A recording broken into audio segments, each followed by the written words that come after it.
cars coming down the alley. The other alley that I walk down, it's not even that busy. But okay, now for the content. There is a comic book. There's a Japanese comic book. Japanese comic books are called manga. And some of them, there's different types of comics. I won't get into the details. But there's a comic called 7 Deadly Sins. And ironically, I was watching a video about the 7 Deadly Sins, the comic. I did get one of the comic books from Five Below. I didn't read that far into it. I just read like a little bit of it. But what really intrigued me was the fact that the 7 Deadly Sins enemy is the 10 Commandments, which that's very philosophical. And to my understanding, in the last few years of being into manga or anime or whatever, it's pretty obvious that the Japanese creators of the comic strips are the ones that are really into different philosophies. Even back in the late 90s, when maybe the first time I ever saw a anime, I think it was called Vampire Hunter D, and there was other ones too. But that one stuck out the most because he was a very cool looking character. He had a trench coat, big giant hat, and he was like a master of like fighting the monsters, like the Hollywood monsters. I think his main thing was fighting Dracula, which was pretty cool. And there's other animes during that time that they had a lot of religious symbolism. And it's not because Japanese really lean towards any certain religion.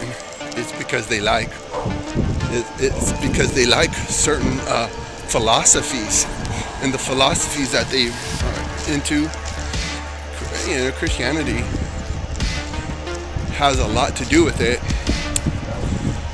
It's a philosophy, I guess, in the very generic way of looking at it. But it's not just a philosophy to me, it's a way of life. And the 10 Commandments is not really suggestions, it's the commandments. If you think about the 10 Commandments, you can see how it is the enemy of the 7 deadly sins. The first 3 commandments are revolved, the first 4 mostly are humans' relationships to God. In the next 4 through 10, it's more of a relationship to man. And the 7 deadly sins really affect the way you, the way that you deal with people, the way that you interact mostly with humanity. Because, I mean, it's just common sense that you don't kill. Thou shalt not kill is like, it's obvious. You don't kill. It's like murder. You don't murder. Killing, there's always different nuances when it comes to stuff like that. Like when you kill to eat, when you kill someone that's going to kill you. I mean, that's what the law is for. When you go to court, you're going to have to figure out these details like, oh, who was right, who was wrong, all this stuff. So that's just part of like the whole idea of the 10 Commandments. But the way I wanted to dig deep into it is like Generation X. Generation X and the 7 deadly sins. And there's a lot of the 7 deadly sins that the Generation X is actually really guilty of breaking. And it's a deep psychology when you really look into it. And I can't really unpack it totally. I'm still kind of working out a lot of the details about how this whole thing works with the way Generation X seems to have a lot of pain, and it's something that is a different phenomenon from like the generation of what's it called? The baby boomers, I think, like our parents. the generation X parents were like the baby boomers and stuff like that, like the post World War II people, the boys and girls that were born to those people.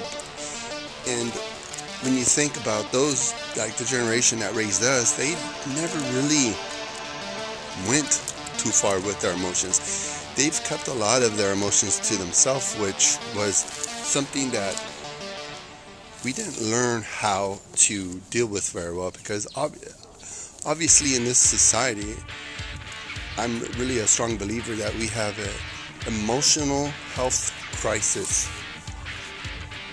And I think when you kind of understand that your emotional health is maybe at a crisis in this society, you might better understand that it's not so much of a mental health crisis.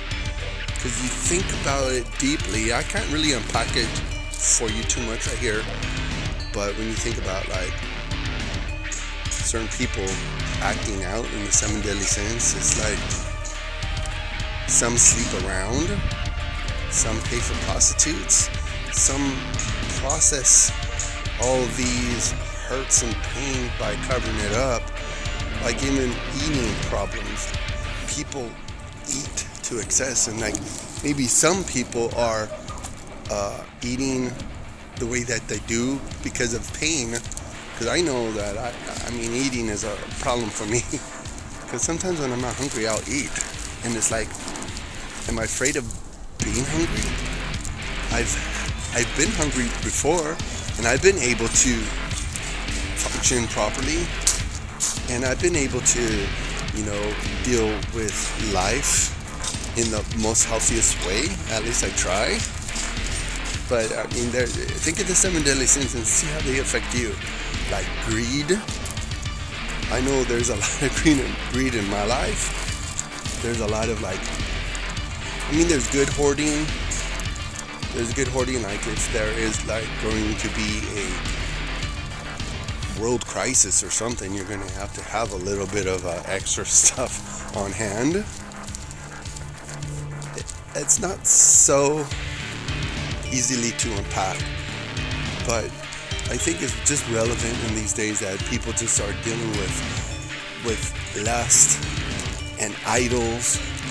I mean, there's not really a 7 deadly sin for idols, but that's part of the 10 Commandments. It's like, you should not make any God before me. You should not make anything that comes before God. It's like, you hear him in like people that aren't really Christians say, oh, put God first. That's the way. Of course it's the way. I mean, there's no doubt in my mind that's the best way to approach life, is to put God first, like praying first, reading the word first, and then on Sunday making it holy, because that's like one of the 10 Commandments. The 4th commandment is to make the Sabbath day holy. What do you do that day? Is that your day to sleep in or catch up on chores and stuff like that? I say you could really do both if you really put your mind to it. But I mean, when you think about Tim's variety show and too many hobbies, it's very convicting. Because is there other things in your life that are prioritizing? You prioritize? I know it's probably I'm not making my point very well, but if you dig deep and find out what makes you tick and what's making you be upset, or things that are making you lose your sleep, or it's something that I can't really experience it for you, but you have to experience different things in your life to be able to live properly, to live the best that you can, live your best life, whatever that looks like. Because I know that's kind of one of those cliche things, but